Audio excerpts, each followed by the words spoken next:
আপনি কি জানেন শয়তান কেন আজীবন জাহান্নামে থাকবে? কিয়ামতের পর আল্লাহ তাআলা যখন নেককারদেরকে জান্নাতে এবং গুনাহগারদেরকে জাহান্নামে পাঠিয়ে দিবেন, তখন আল্লাহ তাআলা শয়তানকেও জাহান্নামে পাঠিয়ে দিবেন। শয়তান 1,00,000 বছর জাহান্নামে পড়ে থাকবে। তখন আল্লাহ তাআলা হুকুম দিবেন ফেরেশতাদেরকে শয়তানকে জাহান্নাম থেকে নিয়ে আসার জন্য।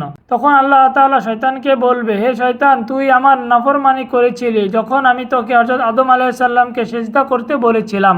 আজ হযরত আদম আলাইহিস সালাম তোর সামনে দাঁড়ানো। আজ যদি তুই তাকে সিজদা করিস তাহলে আমি তোকে ক্ষমা করে দেব এবং জান্নাতে পাঠিয়ে দিব। তখন শয়তান বলবে, হে আল্লাহ, আপনি যখন আদম আলাইহিস সালামকে সৃষ্টি করেছিলেন তখন আমি তাকে সিজদা করতে অস্বীকার করেছিলাম, আর আজও আমি তাকে সিজদা করব না।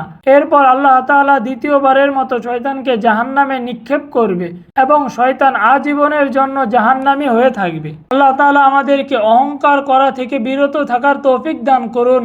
আমিন।